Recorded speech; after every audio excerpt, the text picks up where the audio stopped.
Good morning दोस्तों। आज हम लोग बात करने वाले हैं विद्युत चैप्टर पर। विद्युत चैप्टर के सभी प्रश्नों पर बात करेंगे। उनमें से पहले प्रश्न पर आज हम लोग बात कर रहे हैं। पहला प्रश्न आपके देखिए बुक में दिया हुआ है। प्रतिरोध आर के किसी तार के टुकड़े को 5 बराबर भागों में काटा जाता है। इन टुकड़ों को फिर पार्श्व क्रम में संयोजित कर देते हैं। यदि संयोजन का तुल्य प्रतिरोध आर डैश है तो आर बटे आर डैश अनुपात का मान क्या होगा, क्या है, ये बात बोला गया है। देखिए हम लोग क्वेश्चन को सॉल्यूशन की ओर आते हैं। तो सॉल्यूशन में ध्यान दीजिएगा। सॉल्यूशन में क्या है, ये बोला कि एक तार है, उस वायर को हम लोग 5 बराबर टुकड़ों में बांट देते हैं। बांट दिए 1 2 3 4 5, 5 बराबर टुकड़े में बांट दिए। ये रहा, ये वाले इस तरह करके। और किसी भी तार को जब 5 भागों में बांटेंगे तो पहला भाग जो होगा, जैसे मान लीजिए एक सेब है, उसको 4 भागों में बांटना है, तो उसका जो चौथा भाग होगा वो 1/4 होगा। इसी तरह से इस तार को 5 भागों में बांट रहे हो तो पाँचवा भाग जो होगा r/5 होगा। इस तरह से ये भी r/5 होगा, ये भी r/5 होगा, ये भी r/5 और ये भी r/5। पाँचों का भाग जो है अलग अलग निकल गया। अब बोला इन पाँचों को जो है पार्श्वक्रम संयोजन में जोड़ना है। चलिए जोड़ देते हैं। पार्श्वक्रम संयोजन में जोड़ने पर पार्श्वक्रम संयोजन का फॉर्मूला क्या होता है, 1/Rp equals to 1/R1 plus 1/R2 plus 1/R3। और इस तरह से जितने जोड़ने होंगे प्रतिरोध जोड़ देंगे। यहाँ 5 बोले तो 5 तक जोड़ेंगे। देखिए तो इसको बोला है समतुल्य प्रतिरोध को आरपी न दिखाकर आर डैश दिखाने बोला है, तो आर डैश दिखा दिए। 1/R डैश इक्वल्स टू क्या होगा 1/R/5, क्योंकि एक भाग ये है, 1/R/5, फिर 1/R/5, 1/R/5 और 1/R/5, ये प्लस करके सबको जोड़ दिया गया। अब जब इसको करेंगे तो रेसिप्रोकल यानी व्युत्क्रमानुपाती क्या होता है कि नीचे वाला कोई भी संख्या अगर है बट्टा में तो वो ऊपर जब जाएगा तो बदल जाएगा। यानी r/5 जो है नीचे वाला ऊपर जाकर क्या होगा 5/r हो जाएगा। फिर इसी तरह से ये जो r/5 है ये 5/r हो जाएगा। फिर r/5 जो है 5/r हो जाएगा। r/5 जो है ये 5/r हो जाएगा। इस तरह से करके जो ये सारे जो है ऊपर चले जाएंगे नीचे वाले, यानी उलट जा रहे हैं। फिर क्या होगा 1/R1, ये देखिए नीचे सबका एलसीएम ले लेंगे r वाले। और जानते हैं कि एलसीएम में क्या होता है, सभी संख्या अगर सरल में सभी संख्याएं नीचे वाले जो है सेम होते हैं तो वही एलसीएम में भी आता है। यानी आर पाँचों आर का एलसीएम जब करेंगे तो आर ही आएगा। तो 1/R डैश इक्वल टू क्या होगा, इन पाँचों को जोड़ देंगे, क्योंकि आर से इस आर को भाग देंगे, फिर 1 से मल्टीप्लाई करते हैं तो 5 आता है। फिर इससे इसको भाग देंगे 1 से मल्टीप्लाई पाँचों का। इसी तरह से इसमें भी करेंगे तो 5 5 10 5 15 5 20 और 5 25, यानी इन सभी को जोड़ने पर 25 आया। तो 1/R डैश बराबर 25/R होगा। और यहाँ से जब इसको, क्योंकि हमको पूछा है r/r डैश का अनुपात पूछा है, तो यहाँ से अगर हम देखें तो r डैश बराबर क्या होगा r/25 होगा। अगर मान लीजिए ये उल्टा कर दें, ये नीचे वाला ऊपर चला जाए तो ये भी उल्टा हो जाएगा, यानी r डैश बराबर होगा r/25। और थोड़ा ध्यान दीजिएगा यहाँ पे, ये r डैश बराबर r/25 हुआ। अगर इस r को यहाँ नीचे ले जाए, इस r को यहाँ नीचे लेते आते तो, लेकिन यहाँ पे r को नीचे लाने के लिए नहीं बोला गया, बल्कि बोला गया है क्या, देखिए यहाँ पे प्रश्न में r/r डैश का अनुपात बोला है। यानी क्या बोला है, देखिए यहाँ पे प्रश्न में, आपके बुक के प्रश्न में यहाँ पे लिखा हुआ है कि r/r डैश का अनुपात क्या होगा, ये बात बोला है। तो r/r डैश के बारे में बोला है, मतलब क्या, ये r डैश को नीचे ले जाना है, इसको ऊपर ले आना है। तो इसको ऊपर ले आएंगे जैसे ही, ये वाले देखिए ये इधर से मल्टीप्लाई हो तो 25 × r हो जाएगा और ये r हो जाएगा। इस r को ऊपर रहने देना है, इसको नीचे आना है। इसको नीचे जैसे ही ले आएंगे तो यहाँ पे क्या बचेगा 25 बचेगा। तो इसलिए लिखे r/r डैश बराबर 25/1 यानी 25। तो यही होगा आंसर इसका। इसमें कोई अगर दिक्कत हो रही है समझने में तो इसको 1-2 बार फिर से देखिए, आपको समझ आएगी। आगे ध्यान दीजिए क्वेश्चन नंबर 2 पे। क्वेश्चन नंबर 2 में क्या बोला देखिएगा। क्वेश्चन नंबर 2 जो है आपके बुक का, क्वेश्चन नंबर 2 में बोला, ये रहा क्वेश्चन नंबर 2। निम्नलिखित में से कौन सा पद विद्युत परिपथ में विद्युत शक्ति को निरूपित नहीं करता, विद्युत शक्ति को। तो हमको पहले पता होना चाहिए विद्युत शक्ति जो होता है इसका फॉर्मूला क्या क्या हो सकता है। यानी विद्युत शक्ति जो है इसको प्रदर्शित करने के लिए, यानी दिखाने के लिए हम लोग क्या क्या यूज करते हैं, या तो विद्युत शक्ति को निकालने के लिए। चलिए देखते हैं। देखिए यहाँ पे पावर यानी शक्ति, शक्ति जो होता है P, इसका फॉर्मूला क्या होता है, P = V/I होता है। यानी पावर इक्वल टू होगा वेलोसिटी इंटू करंट होगा। P = I² होता है, या तो P = V² R होता है। ये तीन अगर आपको याद रहे तो आप किसी भी तरह से इसमें ऑब्जेक्टिव एमसीक्यू में कोई भी परिवर्तन करेगा आप छांट लीजिएगा चौथे वाले को। तो P equal to V by I, P equal to I square by R, P equal to V square by R. तो यहाँ चार ऑप्शन में देखिए, पहले में दिया है आई स्क्वायर बाई आर है और P इक्वल टू क्या होता है आई स्क्वायर बाई आर होता है, तो ये होगा आई आर, ये नहीं होगा तो यही आंसर होगा, क्योंकि ये तीनों तो होंगे, ये और ये तीनों होंगे, बल्कि ये एक नहीं होगा, तो यही होगा आंसर आपका जाकर विद्युत शक्ति का, जो निरूपित नहीं करता है। आगे देखते हैं क्वेश्चन नंबर 3 पे। किसी विद्युत बल्ब का अनुमानतांक 220 वोल्ट 100 वाट है। जब इसे 110 वोल्ट पर प्रचालित करते हैं तब इसके द्वारा उपभोक्त शक्ति कितनी होती है, ये बोला गया। यानी अगर एक विद्युत बल्ब पर जो है 220 वोल्ट दिया जाए तो 100 वाट खपत करती है। अगर इसी को 110 वोल्ट किया जाए तो प्रचलित करेंगे, जब 110 वोल्ट जब पास करेंगे तो इसके द्वारा जो है कितना शक्ति यानी कितना वाट का खपत होगा, इसके बारे में पूछा गया। चलिए अभी हम लोग देखें शक्ति के बारे में, देखते हैं क्वेश्चन नंबर 3 का सॉल्यूशन पे। ये देखिए क्वेश्चन नंबर 3, ये देखिए यहाँ पे क्वेश्चन नंबर 3 लिख दिए भी हैं कि किसी विद्युत बल्ब का अनुमानतक 220 वोल्ट 100 वाट है। जब इसे 110 वोल्ट पर प्रचालित करते हैं तब इसके द्वारा उपयुक्त शक्ति कितनी होती है। तो शक्ति का फॉर्मूला अभी हम लोग देखे थे, P इक्वल टू होता है वी स्क्वायर बाय आर होता है, V square by R. V यहाँ पे वोल्ट है यानी विभव को दिखाता है और आर प्रतिरोध को। तो देखिए आपके प्रश्न में जो है यहाँ पे दिया हुआ 100 वाट और 100 वाट, ये शक्ति P इक्वल शक्ति किसको दिखाता है, वाट से सूचित करते हैं इसको, तो ऐसा मतलब वाट होता है, यानी कि वाट जो है वो शक्ति होगा, तो शक्ति के जगह में 100 वाट लिख दिए। वी स्क्वायर है यानी विभव या वोल्ट है, वोल्ट का बात किया कितना है 220 वोल्ट, वी स्क्वायर मतलब 220 का वोल्ट का स्क्वायर कर दिए और आर के जगह आर रहने दिए। अब देखिए 100 वाट यहाँ पे स्क्वायर मतलब किसी भी चीज़ को 2 बार गुना करना, तो 220 वोल्ट गुनी 220 वोल्ट किए, ये इधर वाले 2 जीरो से इधर वाले 2 जीरो कैंसिल कर दिए। 22 को 22 से जब मल्टीप्लाई करेंगे तो 22 और 22 का स्क्वायर जो है 484 होता है, 484। तो यहाँ से आर बराबर होगा 484 ओम। अब बोला है अगला देखिए अगला सेंटेंस पे ध्यान दीजिएगा, यहाँ पे बोला कि ये तो बात यहाँ से तो प्रतिरोध हमको मिल गया, बोला कि जब इसे 110 वोल्ट पर प्रचालित करते हैं, यानी पहले 220 वोल्ट दे रहे हैं लेकिन अब क्या दे रहे हैं 110 वोल्ट इसमें पास करवा रहे हैं, और 110 वोल्ट पास करवाएंगे तो इसका शक्ति क्या होगा यानी पावर कितना वाट खपत करेगा, ये बात को बोला है। तो देखिए P equal to V square by R होता है, फिर उसी का यूज कर रहे हैं हम लोग। P के जब वी स्क्वायर कितना दिया, अब 110 वोल्ट बोला है तो V के जब क्या होगा 110 होगा, तो स्क्वायर यानी 2 बार गुना 110 वोल्ट गुनी 110 वोल्ट बटे प्रतिरोध आया था 484 ओम, इसको लिख दिए 484 ओम। जब इसको इससे डिवाइड करेंगे तो यहाँ से हमको मिलेगा 25 वाट, और ये होगा आपका जाकर जो है जब 110 वोल्ट वहाँ पे पास करवाएंगे तो उसमें जो है 25 वाट की खपत की होगी शक्ति की। इस ये है आपका जाकर क्वेश्चन नंबर 3 का सॉल्यूशन। आगे हम लोग आते हैं क्वेश्चन नंबर 4 पर। देखिए क्वेश्चन नंबर 4 ये रहा, बोला क्या है, 2 चालक तार जिनके पदार्थ लंबाई तथा व्यास समान है किंतु विद्युत परिपथ में पहले श्रेणी क्रम में और फिर पार्श्व क्रम में संयोजित किए जाते हैं। श्रेणी क्रम तथा पार्श्व क्रम संयोजन में उत्पन्न ऊष्माओं का अनुपात क्या होगा। यानी बोला 2 तार हैं जिनके पदार्थ लंबाई और व्यास यानी समान है, लंबाई भी समान है पदार्थ भी समान है, और अगर पदार्थ समान है लंबाई भी समान है और व्यास भी समान है तो उनका प्रतिरोध भी समान होगा, और प्रतिरोध समान है। और बोला क्या है कि पहले श्रेणी क्रम में जोड़ रहे हैं और फिर पार्श्वक्रम संयोजन जोड़ रहे हैं, और जोड़ने के बाद जो है उन दोनों का जो है श्रेणी क्रम और पार्श्वक्रम संयोजन का ऊष्माओं का अनुपात क्या होगा। तो देखते हैं इसका सॉल्यूशन हम लोग कि ऊष्माओं का अनुपात क्या होगा। देखिए क्वेश्चन नंबर 4 को,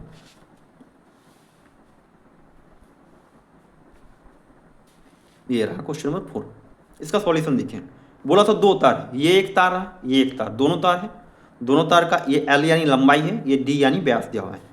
व्यास जितना इसका है उतना व्यास इसका भी है, इसकी जितनी लंबाई उतनी इसकी भी लंबाई, दोनों की लंबाई और व्यास दोनों समान दिया हुआ है।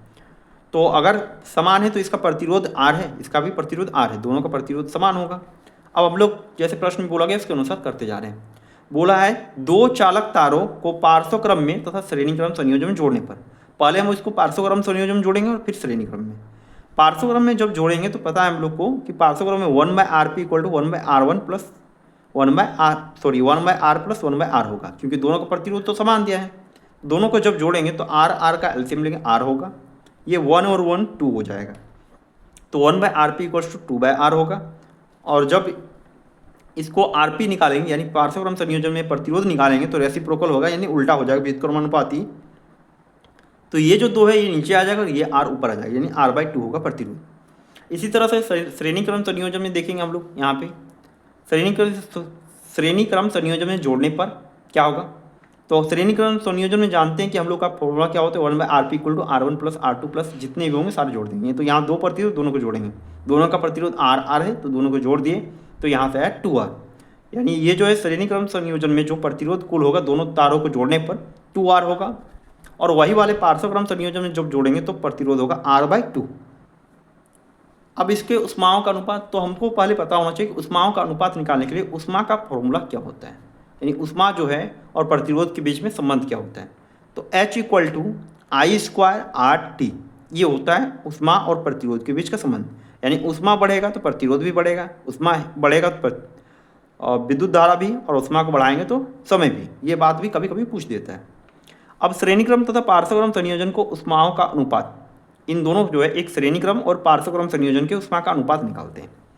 तो यहाँ पे H बराबर है उष्मा यानी हीट, यहाँ लिख दिए ब्रैकेट में, I इक्वल टू करंट यानी विद्युत धारा, R इक्वल टू प्रतिरोध, और T इक्वल टू टाइम यानी समय। ये बात को लिख के ला दिए। देखिएगा यहाँ पे एक साइड लिख दें श्रेणीक्रम उष्मा और दूसरी साइड पार्श्वक्रम उष्मा, यानी H equal to I²RT, H equal to I²RT। देखिए ध्यान दीजिएगा यहाँ पे कि बोला है कि सभी समान है। सभी अगर समान है तो ये जो होगा इसमें जो काम करनी है, जैसे I का बारे में बात नहीं किया, यहाँ पे विद्युत धारा के बारे में, समय के बारे में बात नहीं किया गया है, तो विद्युत धारा और समय को काट दी। यहाँ भी विद्युत धारा और समय काट दी। प्रतिरोध दोनों का अलग अलग है। एक तो एक वाले का प्रतिरोध जो है आया R/2, यहाँ पे लिख दिया इसके जब R/2, एक का आया 2R, यहाँ पे 2R लिख दिया। जब ये इस तरह से होता है अनुपात में, तो ये वाले को इससे मल्टीप्लाई कर देते हैं, और 2 को 2 से मल्टीप्लाई करेंगे तो 4R होगा, और यहाँ पे R बच जाएगा। तो R/4R होगा, और R से R कैंसिल हो जाएगा, यानी 1:4 होगा। तो इसका आंसर होगा 1:4। तो इससे हमको एक बात समझ में आता है क्या है कि अगर कभी भी बोले कि प्रतिरोध 2 समान हैं और उनका उष्माओं का अनुपात बोले, तो हम क्या करेंगे, पहले उन लोग का पार्श्वक्रम और श्रेणीक्रम संयोजन निकालेंगे और फिर प्रतिरोधों का जो है अनुपात ले लेंगे। पार्श्वक्रम और श्रेणीक्रम संयोजन में जो प्रतिरोध आएगा उसका अगर अनुपात ले लेंगे तो वहाँ से हमको पता चल जाएगा उष्माओं का अनुपात क्या है। लेकिन कब, जब बोले समान व्यास है समान लंबाई है तब। तो ये बात को भी थोड़ी याद रखना है। आगे हम लोग बात करते हैं क्वेश्चन नंबर 5 पर। देखिए क्वेश्चन नंबर 5 में क्या बोला गया। क्वेश्चन नंबर 5 जो है आपके बुक में ध्यान दीजिएगा, ये रहा क्वेश्चन नंबर 5। ये देखिए, ये ध्यान दीजिए क्या बोला है। किसी विद्युत परिपथ में 2 बिंदुओं के बीच विभवांतर मापने के लिए वोल्ट मीटर को किस क्रम में संयोजित किया जाता है। यानी किसी विद्युत परिपथ में 2 बिंदुओं के बीच के विभवांतर को मापने के लिए वोल्ट मीटर को किस प्रकार संयोजित किया जाता है। अगर हम लोग पढ़े हैं और ध्यान दिए होंगे आपकी पार्श्वक्रम संयोजन पे, तो आपको याद होगा। देखिए हम डायग्राम के साथ आपको दिखा रहे हैं, ये देखिएगा, ये रहा। बोला क्या है, किसी विद्युत परिपथ के 2 बिंदुओं के बीच विभवांतर मापने के लिए वोल्ट मीटर को किस क्रम में संयोजित किया जाता है। देखिए वोल्ट मीटर को किस क्रम में संयोजित किया जाता है। तो वोल्ट मीटर को हम लोग पार्श्वक्रम संयोजन में पार्श्वक्रम में संयोजित किया जाता है। जैसे क्यों, देखिए पार्श्वक्रम का जो डायग्राम होता है इस पर ध्यान दीजिएगा। ये रहा पार्श्वक्रम का डायग्राम। ये देखिए 2 बिंदु है, एक बिंदु X है और एक बिंदु Y है। इनके बीच में प्रतिरोधों को जोड़ा जा रहा है, और जब इनके बीच में प्रतिरोधों को जोड़ते हैं तो प्रतिरोधों के बीचों बीच में जो है वोल्ट को भी लाकर जोड़ दिया जाता है। इधर से इधर, यहाँ पे और यहाँ पे, ये भी जो है वोल्ट है। तो यही बात बोला था कि 2 बिंदुओं के बीच विभवांतर मापने के लिए जो है वोल्ट मीटर को किस क्रम में संयोजित करें कि उनके बीचों बीच में जो है विभवांतर को जोड़ा जा सके। तो पार्श्वक्रम में अगर संयोजित कर देंगे तो वोल्ट मीटर को बीचों बीच में जोड़ा जाएगा। तो ये बात को भी, डायग्राम को अगर याद रखते तो ये प्रश्न भी बन जाता। तो ये आपका जाकर रहा क्वेश्चन नंबर 5। देखिए अब हम लोग बात करते हैं क्वेश्चन नंबर 6 पे।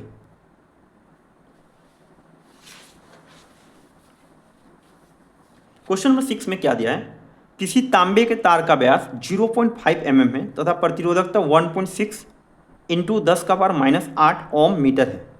प्रतिरोध 10 ओम प्रतिरोध का प्रतिरोधक बनाने के लिए कितने लंबे तार की आवश्यकता होगी। यदि इसे दोगुने व्यास का तार लें तो प्रतिरोध में क्या अंतर आएगा। पहले बोला तार लंबे तार की आवश्यकता यानी तार की लंबाई बताना है, फिर बताना है कि अगर दुगुना ले लेंगे उसका तो उसका जो है अंतर क्या होगा, व्यास को दुगुना ले ले तो पहले हम लोग प्रतिरोध निकालेंगे। देखिए प्रश्न पे यहाँ ध्यान दीजिएगा सॉल्यूशन पर। तार का व्यास दिया हुआ है, बोला दुगुना लेना है, सॉरी बोला तार का व्यास जो दिया हुआ है 0.5 mm दिया है, यानी mm यानी मिलीमीटर होता है, तो 5 mm 0.5 mm दिया है, लिख लिए। बोला तार का त्रिज्या जो है त्रिज्या जो होगा व्यास का आधा होता है, यानी 5 का आधा अगर करेंगे तो 0.25 होगा, 0.5 का आधा होगा 0.25, या तो हम लिख सकते हैं 0.5/2। और इसको मिलीमीटर को जब मीटर में चेंज करते हैं तो 10⁻⁻4 से मल्टीप्लाई करते हैं, इसीलिए यहाँ लिखा हुआ है 1 मिलीमीटर इक्वल्स टू 10⁻⁻4 मीटर। ये बात को भी ध्यान दीजिएगा इस लाइन को। तो इसलिए इसमें 10⁻⁻4 को मल्टीप्लाई कर दिया तो ये मीटर में चेंज हो गया। यहाँ क्वेश्चन में दिया हुआ है तार की प्रतिरोधकता जो है इसे रो से सूचित करते हैं, बराबर है 1.6 इंटू 10⁻⁻8 ओम। ये जो है तार की प्रतिरोधकता है। प्रतिरोध जो है प्रतिरोध दिया हुआ है 10 ओम प्रतिरोध, और हम लोगों ने जो है प्रतिरोधकता, प्रतिरोध, लंबाई और क्षेत्रफल के बीच में संबंध को, अनुप्रस्थ काट के बीच का क्षेत्रफल संबंध का एक फॉर्मूला होता है, R equals to rho into L/A होता है। या R जो होता है ये क्या है, तो R जो है आपका जाकर प्रतिरोध होता है। देखिए ध्यान दीजिएगा यहाँ पे, तो ये जो है R को इससे मल्टीप्लाई कर दिए, इससे जैसे ही मल्टीप्लाई करेंगे तो ये पूरे का पूरे उठ के इधर आ जाएगा, यानी R into pi R square equals to rho into L। ये वाला इधर बच जाएगा और ये यहाँ चला जाएगा। अब ध्यान दीजिएगा ये एक जगह में पाई R स्क्वायर क्यों लिखे, क्योंकि तार जो होता है, ये जो तार होगा, तार का जो भी टुकड़ा दिखेगा तो ये गोल होता है।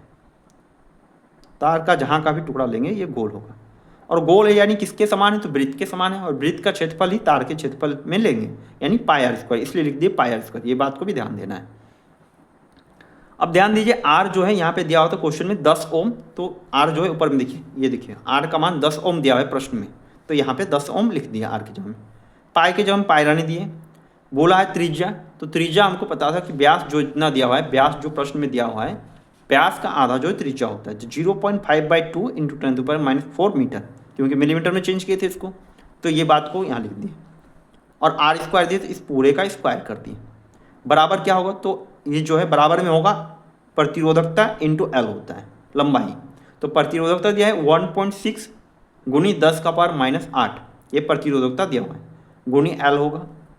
अब जब इसका स्क्वायर करेंगे इस पूरे का, ये 10 का 10 उतर जाएगा, ये पाई के जब पाई, इसका जब स्क्वायर करेंगे तो 5 का स्क्वायर होगा 25, 2 का स्क्वायर होगा 4, और 10⁻⁻4 का स्क्वायर करेंगे तो 10⁻�8 होगा, मल्टीप्लाई हो जाता है ये।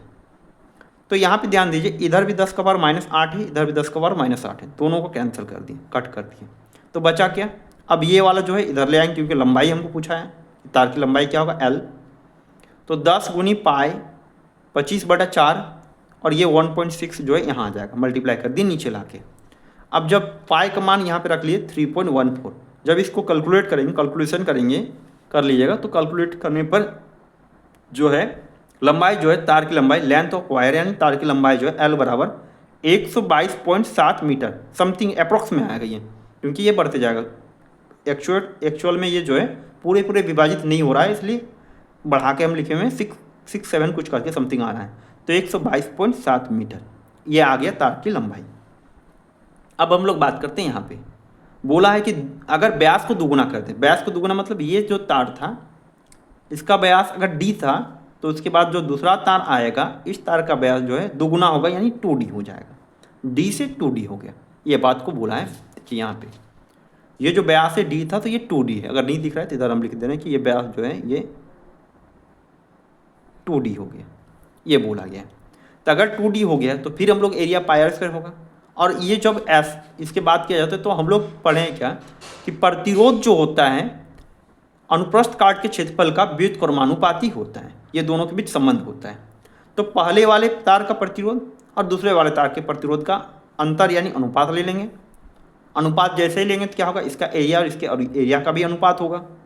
पहले वाले तार का अगर और दूसरे वाले तार का अनुपात लेंगे तो पहले वाले के जब दूसरा वाला जाएगा और दूसरे वाले जब पहला वाला, क्योंकि व्युत्क्रमानुपाती यानी उल्टा होता है, तो ये वाला ऊपर वाला नीचे चला जाएगा और नीचे वाला ऊपर चला जाएगा। तो यहाँ से R1 जो है इसका मान जो है 10 ओम दिया हुआ है मेरे प्रश्न पर, 10 ओम दिया हुआ था, यहाँ लिख लीजिए R1 बराबर 10 ओम दिया हुआ है प्रश्न में, तो यहाँ पे 10 ओम लिख लिए। R2 के बारे में पूछा है, तो R2 की जगह R2 रहने दिए। A2 यानी एरिया दूसरे वाले का, तो दूसरे वाले का व्यास D है और एरिया होता है पाई आर स्क्वायर। R नहीं दिया हुआ है तो D है, तो D व्यास का आधा होता है R, यानी 2D/2 का स्क्वायर कर दिए और ये बट्टा में यहाँ लाइन एक खींच दी। फिर ये वाला A1 का व्यास D था, तो पाई इंटू D/2 का स्क्वायर। पाई से पाई कट गया, 10/R2 और यहाँ पे बचा 2D का स्क्वायर करेंगे तो